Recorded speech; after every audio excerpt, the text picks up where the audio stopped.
Welcome to Pass the Mic podcast with Melissa Nadia Viviana, who will lead our conversation on the topic of authenticity. My name is Virginie Glenzer, and I'm your host with a million questions. Pass the Mic podcast, if you're not familiar, is about sharing different perspectives on a specific topic, not only to help us expand our understanding of the world, but also to explore new ways of looking at it. Before we start our conversation, let's begin as we always do with a tour de table and have each of you tell us your name, what you do, and why you're interested in this topic. Please try to be brief and keep it to your introduction to about a minute. So why don't we begin with Jim? Okay, wonderful. Well, it's a pleasure to be here and nice to meet everyone. My name is Jim Spivey. I'm a partner in a small consultancy called Mazi Partners. Mazi means together in Greek. Our life's work, all of our work is about authenticity. Strangely enough, discovering and living out of our true selves is what we're about. My background is in business. I've been a CEO of a technology company. I've been an executive coach for 20 years. I've done a lot of different things, and most of them were out of my ego. And learning how to strip that away to get to my authentic self is what I care about. So this is perfect for me. And I feel really welcome and excited to be here. Wonderful. Well, thank you for being here. Aaron? Hi, yes, I'm Aaron Forrest. I'm from Seattle, Washington, and my background is in architecture and design. I have a degree in architecture, never really followed up on it that much professionally. I got involved with a family business building log homes, and I am involved in the design and the project management of that. In fact, I'm speaking to you from my office at that particular business. My story somewhat is one of not really having figured out life until just a few years ago. I really struggled and bumbled about in life, feeling like I was just not accomplishing, not really being a very worthy person. I just didn't feel like I fit in or knew my life's purpose. And one day about 5 years ago, completely out of the blue, it was not something I was searching or seeking. I was hit with a spiritual awakening, which essentially is a perceptual shift outside of the ego and a new awareness as such of, well, for one, our authentic self, and a better idea of the nature of reality comes outside of that too as well. So these last 5 years or so have been one of a skyrocketing purpose and mission that I've had, similar to, I think, a lot of people here, just to discover more about who I am, who we are, what life and reality is. And so I do a lot of study on the topic in general of spirituality, and authenticity is real key to that, as I know we're going to find out from most of us. Outside of ego is where we begin to find authenticity. Wonderful. Thank you very much for being here. Melissa? Oh, I thought I went last. I'm changing a little bit the turn, so you because I do want to hear who you are and why you're here, and then so okay, perfect. Sorry, this is our third video together, so I know. Not planning on speaking yet.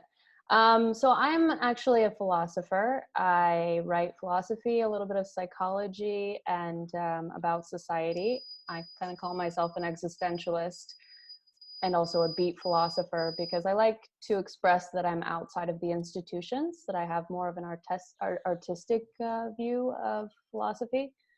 Last year, I went on a road trip, 8 months, 15,000 miles with my Dalmatian, and just me and my Dalmatian.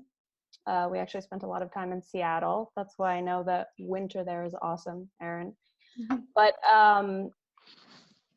it was very interesting for me to be on the road and get back to a little bit of a memory that I had when I grew up in Montana. I was kind of alone with the mountains, and I realized for the first 7 years of my life, I had developed without any interference. I had just been free to express myself. So there was a reconciling of who I had become from living in a city, which I live in DC, and who I used to be in that freedom. So recently, authenticity, even though it was always important, has been mostly a reconciling of how do you balance being something for society and being something for yourself. So that's going to be my perspective today. Thank you so much. Can't wait. Misty?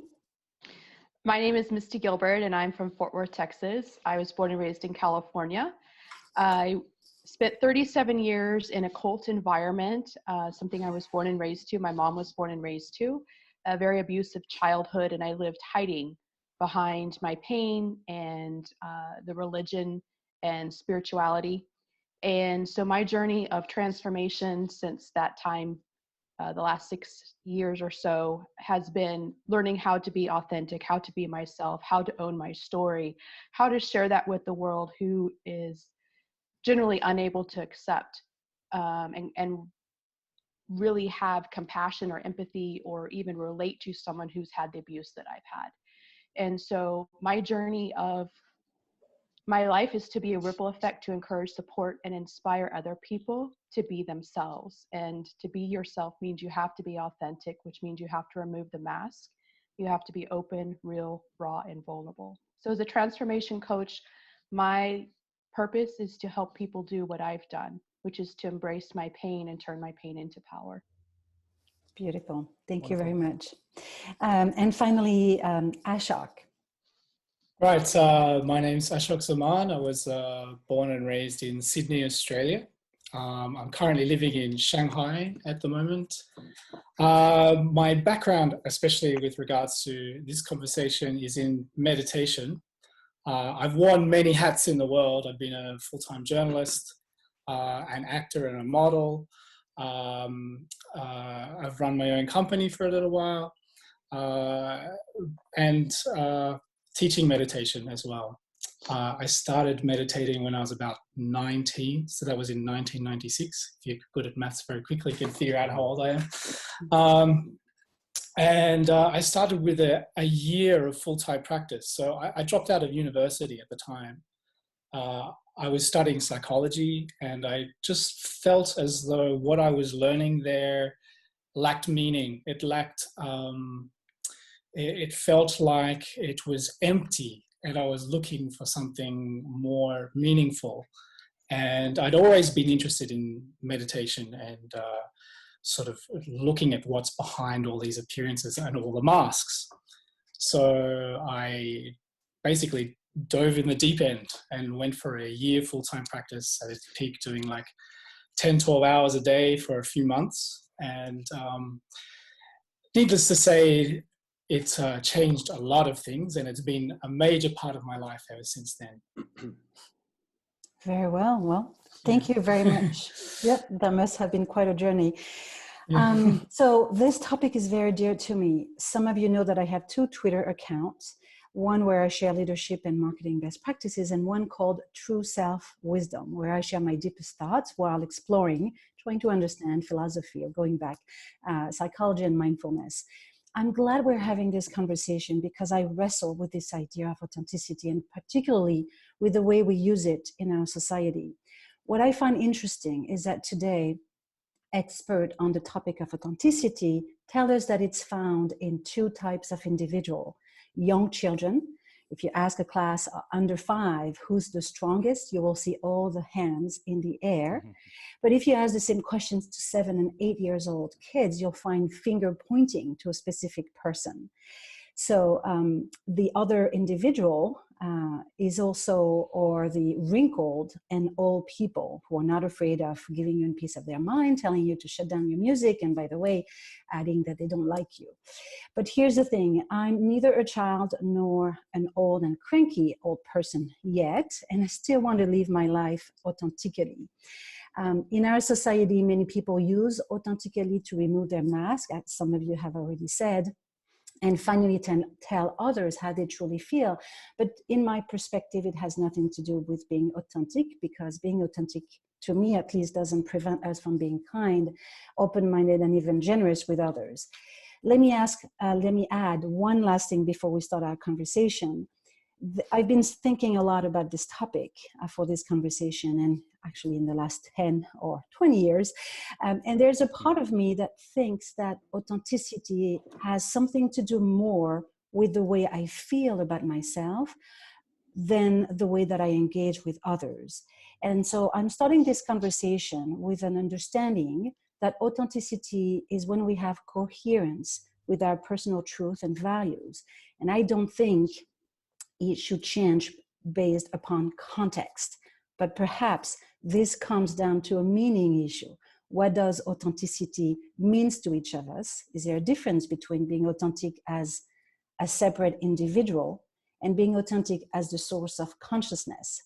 So let's begin this conversation, shall we? Melissa, it's all yours. Pretty. Well, I don't know. I mean, every time we get on the video and there's a new group, there's a new dynamic, and there's a new, you don't, when you think before you get on the video of what you want to say, you don't know who you're going to be saying it to. And now that I know who I'm going to be saying it to, I find myself wanting to change my answer. I'm a little bit more clinical about authenticity, which is just the way my mind works. I'm very analytical. And so when I use analytics in my own mind, it's actually very personal because I'm a thinker. So it's a very authentic thing for me to express everything intellectually. For other people, authenticity could be more emotional or even more vulnerable. And I'm very rarely vulnerable because I'm an analyst. So when I prepared what I wanted to say, I prepared it a lot more technically. And I wanted to mention a psychoanalyst that I like called Donald Winnicott. And Donald Winnicott has just a very simple explanation for what authenticity is. And I think it's just a great starting point for the conversation. His idea is that we have a true self and a false self. He doesn't mention authenticity specifically. And he says that the true self in infants is just simply being alive and spontaneous. So in other words, an infant not having a personality, not having any mind or capacity to think, is simply spontaneously alive. And in that spontaneity is expressing something genuine and real. But he says that the infant, as the infant grows older, develops a false self, which is not false in a negative term. It's more like the self that the infant is using to understand the world around them and be what the world requests or asks of them. So they get feedback from their parents, they get feedback from their siblings and their peers, and they develop a coping mechanism to deal with the world. But he says that your false self, even though it's kind of your way to manage the people around you, is actually, there's like a hierarchy. And your true self, if it's an important issue, your true self should be able to override and express what you naturally feel, which is a spontaneous feeling, a spontaneous expression. He says if you have to plan what you're going to say, it's not authentic, because it should be something that just comes and you don't think about it first. And so he says that a lot of people get trapped in allowing their false self to override their true self instead of the other way around. So he says we have both. And you could say the false self is how you develop EQ, how you function in the world, how you learn what's expected of you at a job or what your parents want you to be. But the difference is your false self should not be the entirety of you, because then you don't feel alive and you don't feel genuine and you don't feel whole. So even though that's a kind of technical definition for it, I thought that the word spontaneity really captured something, because throughout our lives, we do try to plan who to be more than we just kind of show up and wing it. And I think that just alludes to the fact that we do live in a society of expectations that are always put on us, and we develop a self that can adapt to other people's expectations, that can please other people.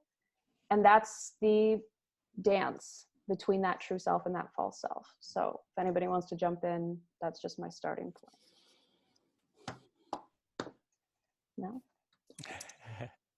Yeah, I can take that. I think, Melissa, I think what you speak about is with the false self is really closely aligned with the concept of the ego. And I liked that you said that you and this particular author are speaking of the false self as not necessarily a negative connotation, which false kind of tends to have. With the ego, there is a lot of discussion out there about how terrible the ego is. And I can just almost hear people now going, okay, well, here's another spiritual guy talking about railing on ego.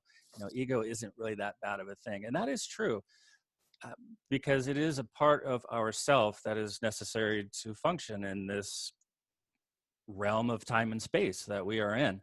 But there is something that is unconscious about the ego, whereas we are separated from a certain awareness of things.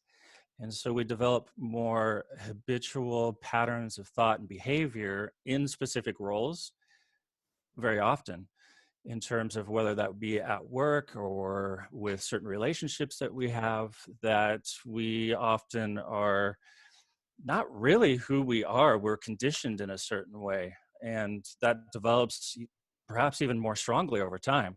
And you mentioned in terms of very young children or babies, that's pretty much non-existent. But as we develop and we go more into adolescence, then that is something that we begin to learn. We take that conditioning on from our parents and our teachers and maybe Sunday school and all those types of things. And it's, although not necessarily a negative thing in and of itself, ego can somewhat misdirect us or veil who we really are. And over time, this was part of my struggle. I mentioned that I just had no idea. I just didn't fit in. I didn't feel like I was worthy. All these types of things, I really believe, came from that conditioned aspect of the ego where I couldn't see my authentic self at all. And once that happened, life just completely opened up for me.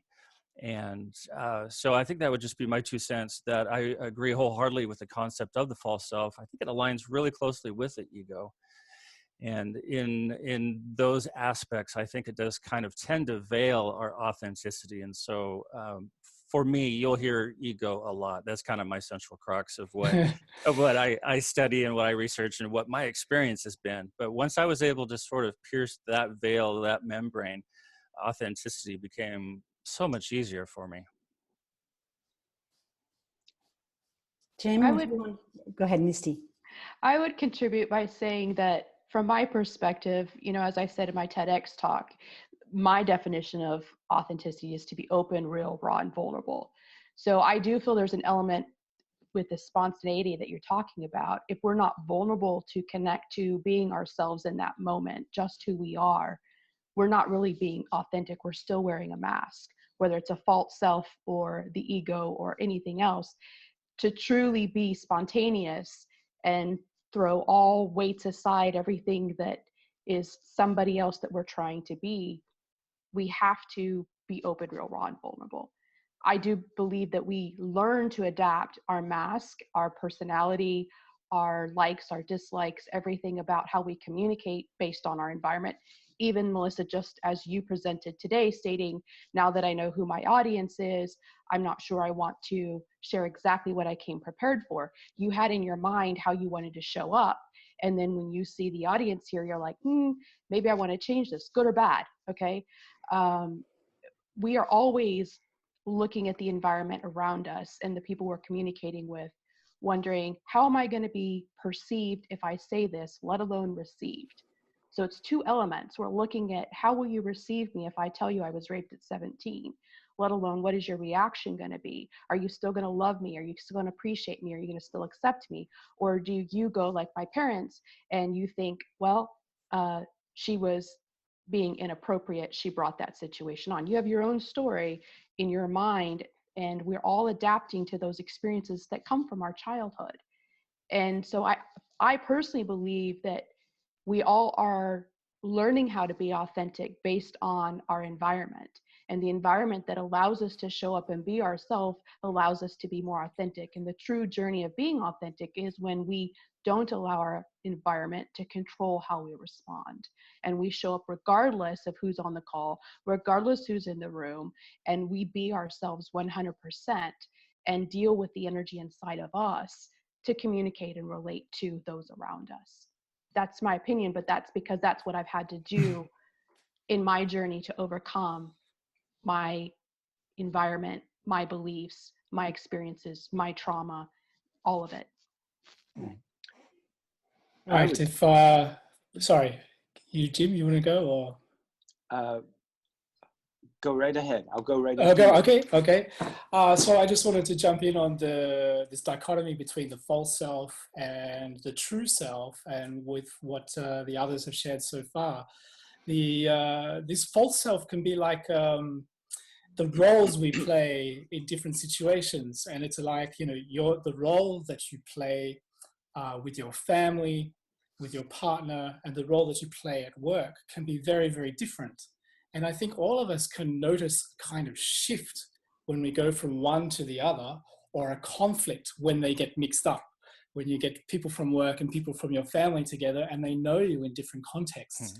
And then there's this sort of contrast, you know, this feeling of who am I if I can't play the professional character that I am at work in its entirety, or the person that I am with my mum and dad. And you often notice this with people, say, who have played a very strong role all their life.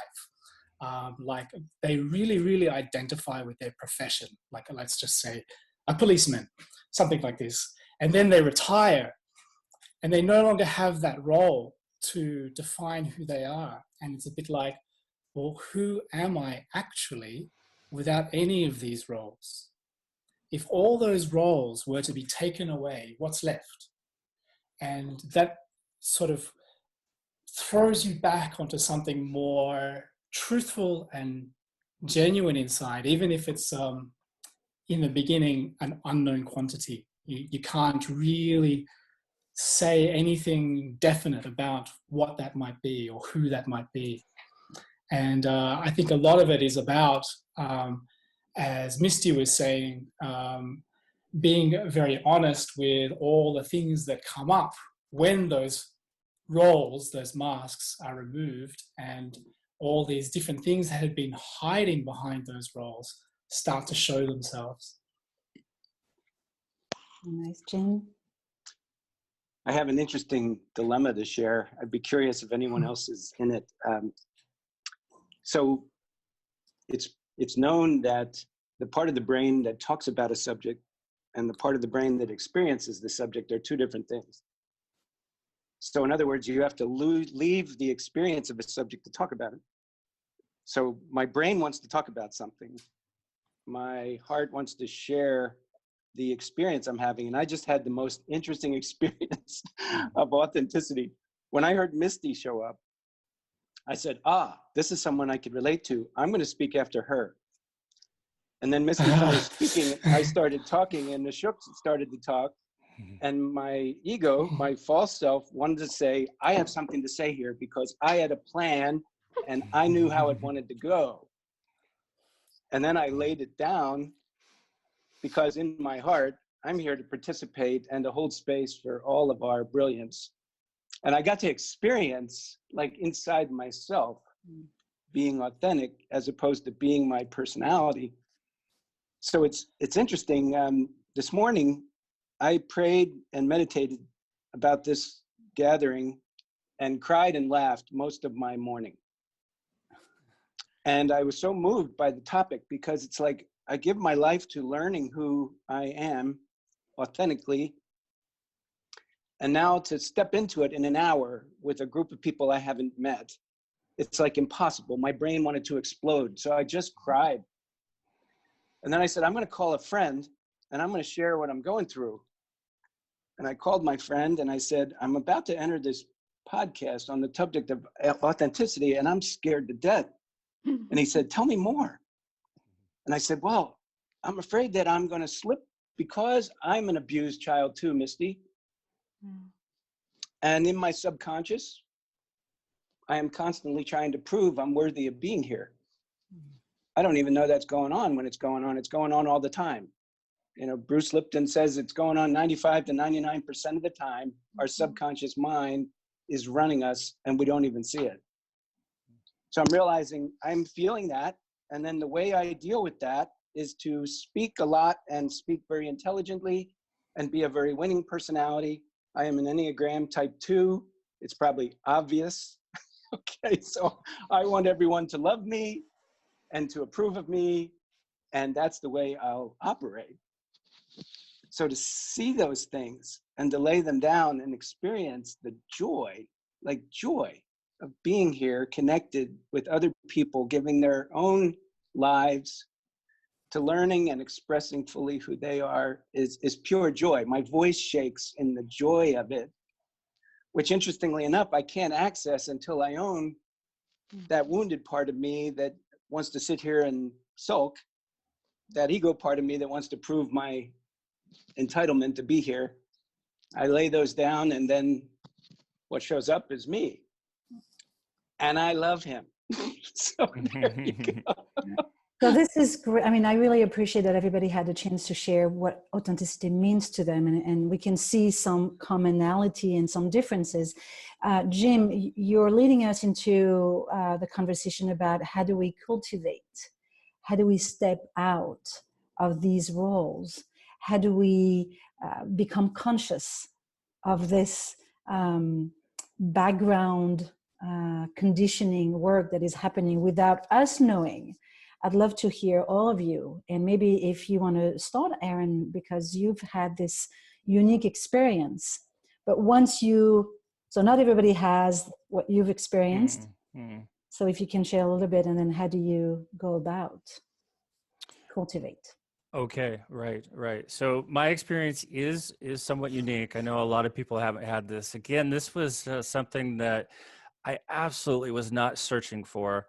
So at the time, very much into church, very much Christian theology and that type of a thing. We don't necessarily go out and look for alternative views of the world necessarily. A lot of us in that role, and so this was. I know that this was throwing out the word authentic, but I know that this was such an authentic, genuine experience, because I didn't even know what a spiritual awakening was. I didn't even come to understand that this is what had actually occurred for several months later, of just trying to research and online and trying to figure out what had happened. And in my case, it was completely spontaneous. I was going through, as I kind of hinted at, a period of real psychological turmoil, trying to figure out who I was, a lot of depression, anxiety, just hating life, hating myself. And when you begin to look at a lot of the research of the causes of spiritual awakening, this concept of suffering or psychological discord or whatever you want to call it is one of the key factors. So it made a lot of sense. But when this happened, it was a complete and quite profound perceptual shift of who I was and how I saw the world. And so for me, it's going to be a different experience than for a lot of people out there who don't have such a jarring experience. They got to kind of feel their way into it a little bit more. And so I think that's where the role of mindfulness, maybe sort of a daily practical presence, comes into play a bit more, where we try to sort of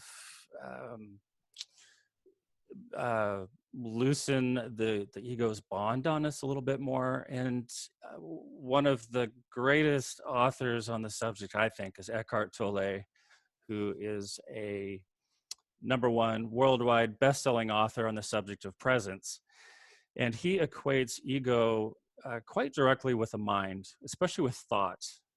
And so I think that's what a lot of people of us have. Even now, as having experienced that awakening, I'm not completely beyond ego by any means. It's just now that I can sort of see it and I'm aware of it, but I still have that thought association and mind association with the ego, because as a construct that has separated itself outside of spirit, right, it is basically, in a sense, pulled out of that connected union, and now it's its own isolated. This is where we get the idea of separation and individuality and self. Now it has to find its own identity, and so we identify with roles, with possessions, all these. Eckhart talks about forms And one of the primary identities is just thoughts, just the thought in the head. We equate ourselves with that, with the voice in the head, the mind talk. And so I would say for somebody who hasn't had that luxury that I've had of the such a direct spiritual awakening, the topic of mindfulness and presence is one of the easiest, most direct ways into reaching our authentic self, because we calm the ego and its association with thought and mind and all those things, like Jim said, like needing to be a certain person, or how do I think I need to be. All of that kind of begins to settle down as we begin to practice more of a mindful presence type activity. Right. Melissa, how did you cultivate your own authenticity? How do you do it on a regular basis? I think the travel you mentioned earlier, that the fact that you've traveled, you kind of lost because you were not attached to playing a particular role, and therefore you were less, it was easier to find your authenticity. You know, this is going to sound weird, but you know how there are some people who can dance naturally because it's the way they like to express themselves is their body, right? Mm-hmm. And then there are other people who they learn to dance and they learn to enjoy it and they learn to express themselves, but it's not necessarily their identity. It's just something they do purposefully. Authenticity is literally my authentic self. It's like something that comes extremely naturally to me. It always had, ever since I was 4 or 5 years old. My parents would be like, why is this person talking to me like this? Why is she describing herself? I used to say, I know, at the end of everything. Everybody would tell me, they would say, you know, like, whatever, I know. I was a very, very well-defined person very early on. And so authenticity is kind of not something I need to work at. Rather, it's something, it's like the definition of my personality, which is, as I said, with a dancer, like there are people who can dance and they can express something. And then there are people who they couldn't not dance. They can't stop. How do you know it's not a role that you've chosen? Misty was saying about authenticity has to be raw and vulnerable. You would only ask that if you had roles, and I never did. I just never, I think it has to do with the fact that I grew up in Montana alone. And so actually by the time people started to interfere in my life, like there were messages, social messages. I moved to Utah, which is a very conformist state, when I was 12. And I made almost no friends an entire year. And then I made one friend, but she was ashamed of being my friend. So she said at recess, she said, we have to run to the other side of the playground so nobody sees me with you. And that was the kind of environment Utah was. I mean, if you weren't Mormon, you were persona non grata. But by that time, I didn't really care. And so for some reason, the expectation that I should care that people liked me was already something I was like, why would I care? So I guess there's kind of a proudness to the fact that I do, you know, get to be myself. It's sometimes when people reject me, that's always like the point in which we're both in agreement that I'm free to be whoever I want to be, because you're not even trying to give me expectations anymore by the time I'm rejected. I will say that it has been a struggle being an adult, because you have to get a job and you have to make money. And I think the capitalistic society is the biggest threat to my authenticity. It is very difficult to get paid money to be me. Like nobody wants to hire me. Nobody wants to hire me for me. You know, nobody wants me to show up to the job interview. You know, everybody has specific roles that they want you to be. So I think that was the biggest issue for me. And that was why the road trip was very liberating, because it was one of the first times in adulthood that I had left the capitalistic system very purposefully and was just sort of free to explore you know, that wanderlessness, you know, leaving an apartment, leaving rent, you know, having very few bills, and just kind of being free to go into the mountains and camp and just be on my own. But generally speaking, again, like, authenticity is my personality. So it's like, I could not separate them. I couldn't say how to be authentically Melissa. I would just say how to be, you know, and how to express me. And that's why there's a little bit, you know, in everybody's story, there's a pain that I hear that I'm thinking, I have never felt that. I mean, I've never explicitly suffered over authenticity, you know. So anyway, I want to give other people more time to talk, because I know we're on a deadline here. So, but I just wanted to share that, you know, it's different for me than it is for other people, I think. Ashok, I'm curious about you, since you have been so much embracing mindfulness. Is that Right. how you cultivate your own authenticity? I guess so. I mean, when I started meditation, I was already in a place where the world that I was living in, studying psychology and all of that, and the people that I was around, I just didn't feel like I could wear the mask that those places wanted me to wear. And when I went into practice, a lot of things changed. And when I went back into the world, everything was very different. The only full-time job I had was when I was a journalist in 2002 to 2002. And I remember this moment when the bosses pulled me aside and said, we really like what you're doing, and where do you see yourself going in the company? And do you want to stay in the journalist side, the editorial, or do you want to move into the business side? And it was at that moment that I knew that I had to quit. I just couldn't play the role. I had to follow something inside me that just, the calling was to experience truth. And it's just something that's always been with me. And that hasn't always been easy to live in the world. And it's probably partly why I've never had a full-time job since then.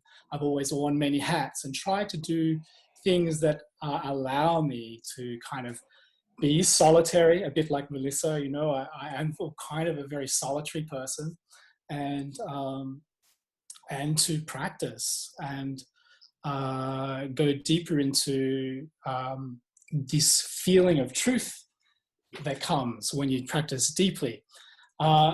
So I think mindfulness as a technique is a very good way for introducing people to be able to, as Aaron was saying, just for a moment take a step back from all those different thoughts that people have going inside their head, which unconsciously we tend to relate to. We like to relate to our thoughts, our worries and our fears, our anticipations of the future, all of these things. But when we take a step back and we just be and sit in that being and allow something underneath to come out, that is a very good introduction, let's say, to feeling something more authentic inside, and then being able to come from that, so that when you have to play roles, because at times, it can't be avoided. You're in a professional situation, you have to be the professional, you have to play, you have to do all the things that are, your duties in that role.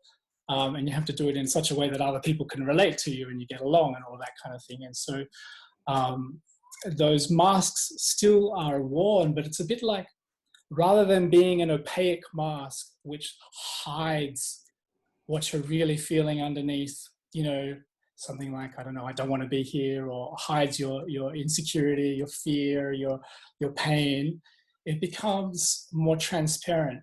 It might be a different lens depending on the role, but that lens, that transparency becomes something that sort of allows a different quality to shine through whatever roles you're playing, something like that. And I guess, Jim, you've been playing such a big role as a professional. How did you finally crack open yourself to become authentic, and how do you cultivate that? There's a paradox in play here that's difficult to wrestle with. And it kind of goes like this. What you can't see is running you. Once you can see it, you can surrender it. And it's not. So we embrace science's discovery that we all wear masks most of the time. Most of the time, 95 to 99% of the time, we are operating on automatic pilot. It's subconscious, which by definition says you can't see it. But if you stop and observe it, and then can own it without judging it, and then can surrender it in the form of a death and resurrection experience, which in a lot of ways, Aaron, is what I heard you describe. Mm-hmm. Okay, when you can own the patterns that are running you, you can be free of them. When you can't own it, they're running you, whether you like it or not. So it's very difficult. And by the way, as an Enneagram Type 2, my biggest obstacle in the path of my work is pride. So my pride doesn't want to own the things running me that I can't see. It doesn't want to do that. Right. I have to choose to do that in the face of great resistance, great resistance from inside myself. I have to choose to do that. I'd like to share a quote with you if I can. It gives you a sense of this. Aaron, I have a sense that you might be a Richard Rohr fan also. I don't know, but that's a possibility. This is a quote from Richard. When we lose contact with our essence, the personality attempts to fill in by providing a false sense of autonomy. Once we've got our egos up and running and we have a sense of intactness and survivability, we don't want anyone, including our highest selves, messing with it. Right. Yeah, we're coming back to the dance, whether it's through the pain or the consciousness. What about you, Misty? What is your ways of cultivating that authenticity that you found, and how did you get there? Well, for me, I relate some to what Aaron talked about, the spiritual warfare of having been raised one way to believe certain things in a cult that had great religious beliefs about how a woman was supposed to show up, what she was supposed to wear, how she was supposed to act. We were one of the extremist of extremists out there as far as a flavor of everything. So how we dressed, all things we could participate in, Christmas, Easter, movies, dating. There was extreme limitations and we were in a box. So to step out of those in any form or fashion, you received condemnation, you received rejection, you received judgment, many times excommunicated from the fellowship because you went against religious beliefs. Not just my parents, but the people who were my friends, my family. So the very process of becoming authentic was to do what you began with in the beginning of our conversation and referred to. Authenticity has to stem from our core values. I'm a believer of that. So learning what are your core values?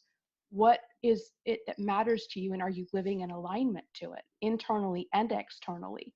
Because if you're only doing one internally but not doing it externally, or you're doing it externally but not internally, you're going to have conflict that Aaron talked about, which is going to be very, very difficult to be authentic. And even if you're one like Melissa who doesn't relate to having a painful experience and not being allowed to be authentic, not being in an environment that you're controlled and told how to live and how to show up and what a Proverbs 31 woman looks like, and whether you're of religious faith like Utah or any other state that has their own belief system. It doesn't even have to be religion. It can be other types of, we've talked about it, other types of avenues through work or other things, that this is how you're supposed to dress, this is how you're supposed to look, this is the part, the role. My journey of being authentic was to look at, is this truth? Is this of value to me? Is it causing me to wear a mask, or is it allowing me to be authentic? because truth brings freedom. So if it's not true to me, it's causing me to be insecure. It's causing me to be feeling like I have to be someone I'm not for approval, for performance, for value, for respect, instead of understanding I'm worthy of all of this no matter what other people think of me. I chose not to come prepared to today's talk because I wanted an organic conversation on authenticity and be authentic in the moment. I'm easily a planner. I'm easily can have all my ducks in a row, kind of like Jim talked about. And Melissa said she had some thoughts. That would be easy for me to do, but part of the journey is to do the thing that feels the scariest and feels the hardest to do, which is to remove myself from that perceived person that I've got to show up and look like I've got all my act together and have an amazing 1-hour conversation with 5 other individuals about being authentic. So to me is, what is my core value, and am I living in alignment with it internally first, because your inner world creates your outer world. And if not, if you're seeing things in your outer world as a reflection of something going on internally, which usually means you are running from some type of pain or vulnerability. That's fascinating. So I'm hearing a lot about this dance, true self, false self, ego, and how really this is about allowing or not allowing the environment to control us. And I'm thinking this is about building emotional resilience, whether it's dealing with the pain that it's actually causing or just being able to respond to the world in an authentic way. So I'm curious, and I'd love for everyone to share, if you have something to share about, how do you build emotional resilience? I think it starts with a security in knowing, Jim today showed up being vulnerable about how he was feeling on the call. Melissa started the call with owning that she came prepared with all these things, but now that she sees all these faces, hears all these stories, she's got a different thought. And so not feeling like you have to hide behind how you initially showed up, but can be open, real, raw, and vulnerable about it. Like, you can share openly, this is what I'm feeling, this is what I'm thinking, this is my experience, this is my opinion, this is my belief. Being real, like not fake about it, real in the moment. I share many times that any guru you follow is going through something right now, but the most of them will not share that experience till 5 years from now, when they can share it as a lesson. And that consequently makes everybody feel that in order to be a role model, you have to hide behind a mask about what's going on in your life right now. You can't talk about it on social media. You can't engage this in real conversation because you have to look like on a pedestal that you've got your life together. And the rawness, authenticity is a buzzword right now. But to me, the rawness of being authentic, the rawness of showing up in the moment, aware, as Ashok said, mindful, being mindful in the moment. What am I feeling? What am I thinking? What are my past experiences? What are my expectations? What are my dreams? What's affecting me to show up the way I am right now? Am I just being, or am I putting on an expectation of myself? And then the vulnerability to me is key, because if you're not vulnerable, if you don't bring your heart and soul into it, you don't bring the true depths of your personality into the dance, how are you being authentic? How are you not just taking on another role of what authenticity is supposed to look like, mindfulness is supposed to look like, spiritual awakening is supposed to look like? I think it's easy for us to find a definition and cling to it and make that the standard, instead of allowing ourselves to be ourselves fully in every environment, even if it's a perceived role, doing those things that a lot of times aren't respected or accepted. So Ashok mentioned, like, we still always put on a role. As a role as a COO of a client's organization, as an interim COO, to be able to show up vulnerably the day that I took over and laid off half of the staff, 18 employees, and read them a poem about what it's like to be a leader and how I was scared, but I will lead by example. That's vulnerability. That's being authentic to my role in spite of what I should look like. And each of us get to choose that in relationships, with family dynamics, in podcasts, in every working environment. To me, it's going back to what are my core values? How am I applying what I've learned, what I've experienced, what I'm feeling, what I'm thinking, and continue to be open, real, raw, and vulnerable. Can I just say something about what you said about a spiritual leader having a face on? My dad is actually a spiritual guru, and he's written about 65 books on spirituality. And he's very funny because he's, he's a good person. He's a really good person, but he is the perfect person. And he's extremely afraid of just being almost normal, almost having like an ordinary problem. And he does do exactly what you said. If he processes it, he'll tell you like 5 years later that he solved the problem already, but if he's processing it, he's not going to expose it or anything. And when I was growing up, I was very emotional. And that was like the antithesis of what he wanted me to be, because he was very reserved. And so I was constantly expressing my pain and constantly expressing my anger. And the funny thing is, we were both intellectually so alike. We thought alike. But I realized he couldn't accept me because I was so messy, like he was so perfect and I was so messy. And we actually didn't speak for about 8 years. I just saw him. I just saw him a couple of years ago, because even though we were so in common, I met his new wife and she was like, you guys are like identical. But he couldn't see it because I was too explosive, too messy. And he was so, we gotta, pretend that and he also meditated at some point in transcendental meditation, and he would do that extreme 15 hours a day type meditation and get to this perfect controlled self. And he is a good person, but sometimes it's not enough to be a good person. Sometimes you have to be a real person, which means you do have to be messy.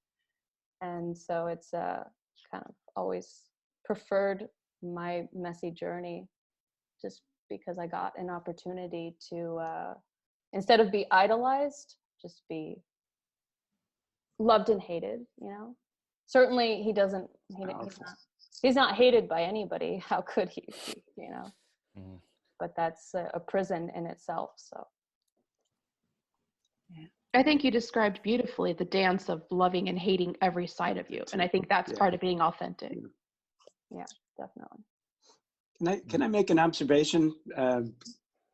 Just once again, outing myself and joining in a way that's a love letter to all of us, by the way. In the past, like even 5 years ago, and I love that all of us seem to have gone through something pretty amazing over the last 5 or 6 years. I love that that's true. In the past, I couldn't have sat in a meeting like this without either running it or quietly judging it. Couldn't have done it. Not possible. Now, noting that thing about myself, like that always shows up, it's going to show up. I sit back and I see half a dozen people all over the world having these miraculous awakenings over the last 5 or 6 years with these incredible perspectives. And I think that the energy of our conversation is more powerful by multiples than any one thought from any of us. Mm-hmm. That the energy of our sharing and this gathering, and I'm just really thankful for whatever brought it together, is the message. The energy of this is the message. And I love participating in it and not running it or judging it. Thank you, Jim. So as a timekeeper, we're almost up to the hour. So I want to thank everyone for this insightful conversation. And as we come to the end of the hour, I'd like to end this discussion the way it began, with a tour de table. And one of the premise of this podcast is that there's too much talking and not enough doing. So let's pass the mic and tell us what you've heard today that will inspire you to start something differently than the way you did it prior to this conversation, or anything that you want to leave the listeners or the viewers with. And I'm going to start by sharing my own takeaways to give you a moment to collect your thoughts. I've heard a lot of really insightful stories, and I'm really, like Jim, grateful for this opportunity. Two things really stand out. The first one is love the way you describe, Melissa, at the very beginning, this dance between the true self and the false self. And it brought to me a sense of peace.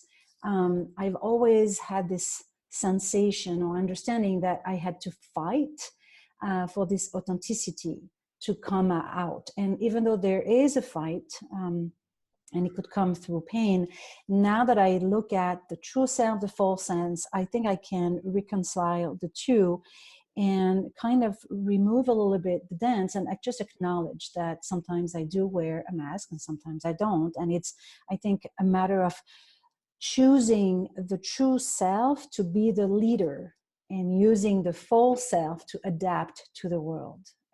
And so looking at authenticity through that lens kind of diminishes a little bit the struggle. So that's number one. And then I was really inspired by knowing that authenticity is about being vulnerable, and we've had some experience in that conversation. But I think a lot of time, the reason why people, and even myself, don't go to be or allow ourselves to be vulnerable is because we're afraid of the consequence, not being liked, being the judge, etc. But it might just be the price to pay. And price is a big word, because I think it is more, how could I say it? The experience of living authentically your life is way more satisfying on the short term and on the long term than wearing a mask and protecting ourselves. So I got inspired, and I think I'm okay facing the consequences of not being liked, not getting a particular client, because I'm being honest and true to my values and truth. And maybe that's what it's all about. Living is about having consequences. So thank you. Definitely. Yeah. And Melissa, you'll be the last one on this total tab.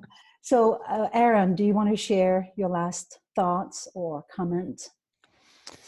Yeah, absolutely. So I think for myself, I come at the subject a little bit academically because I'm trying to figure it out, and I'm trying to help others figure it out. And but through all of that, I think I really have this concept of the ego or the false self and the true authentic self, all that. I've got that pretty well figured out. But what I've come away from this with, I think, is that I've really missed this concept of vulnerability and spontaneity and dealing with the mess that happens in life sometimes, or the parts of us that we don't normally tend to address as often. And so I think that's my inspiration coming out of this. So I'm really, really thankful for this discussion, because it's broadening my perspective and my horizon here a little bit. So very good. And thank you, everyone. Wonderful. Thank you, Aaron. Misty? I would say I want to explore some of the questions because everything I do is from the work of looking at it from both sides. So a different perspective is how I always write about in my blogs and speak on in many of my blogs also. But so Melissa brought up the point of being spontaneous and how that relates to it. What happens, can you be authentic and it be planned? And then talking about vulnerability, is it possible to not be vulnerable and still have a side of authenticity? I want to explore those questions deeper in the shadow work and the light work, both in myself and with those that I work with, and those articles and books and materials that I read and speakers I follow, just to learn more about it. Wonderful. Thank you. Jim? Well, one of my biggest values in life is human connection and a sense of oneness that we are.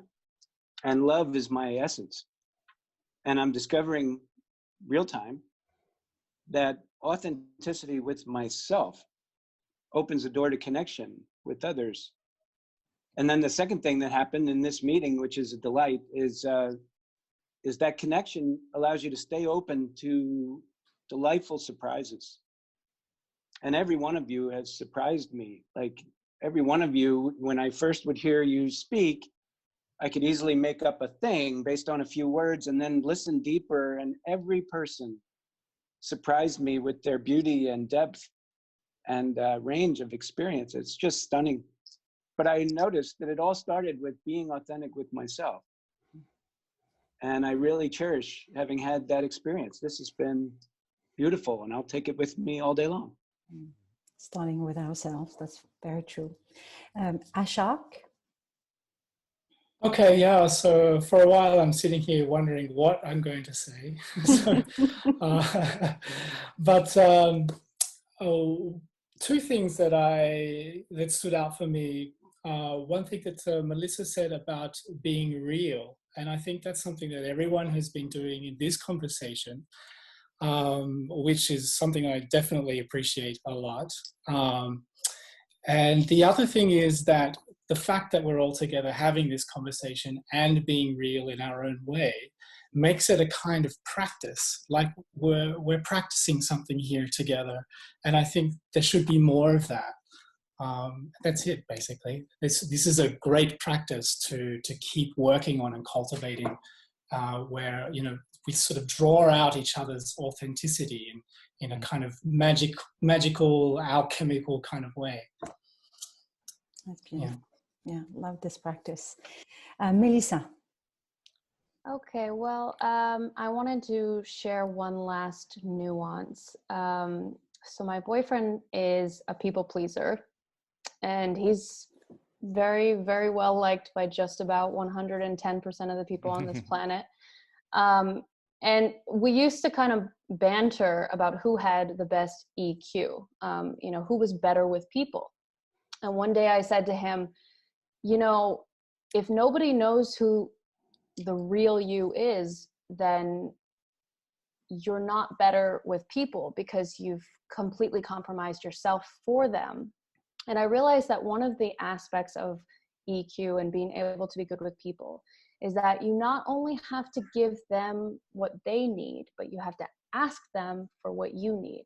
And you can't do either of them all the time. So you can't always need something from other people, but you also can't always give to other people. And so it's kind of like this relationship that you cultivate in which you ask for your boundaries to be met at times, and then you allow other people, you know, you have a generosity that you want to make them comfortable and you want to make them feel safe. So in this case, I just wanted to say that it is very easy to be authentic for me, but it is a little bit more difficult to ask people to accept my authenticity. In other words, to put people in, like, you know, to sort of give them the chance to reject me, and say to them, this is what I am, this is how I show up, could you accept it? And so sometimes I think we compromise a little bit too much.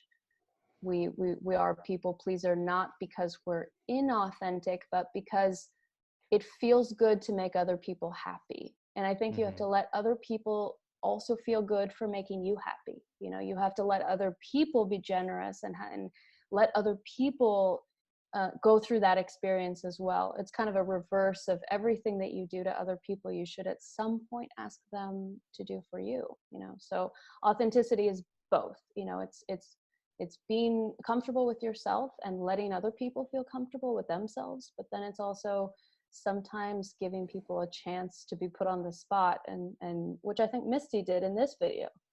I mean, I think you put us on the spot and you said, this is what I am, can you accept it? And all of us had to say, okay. And so we did. But I think that's important. You have to ask once in a while, can you accept me?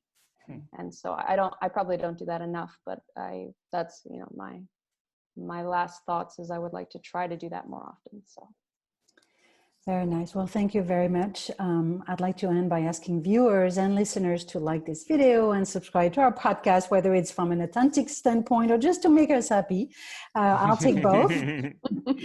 And tell us in the comment, how do you yourself live an authentic life? So leave your answers in the comment. And thank you again, everyone, for showing up today in your unique and authentic way. Thank you very much. Thank you. Thank you. Thank you. Thank you.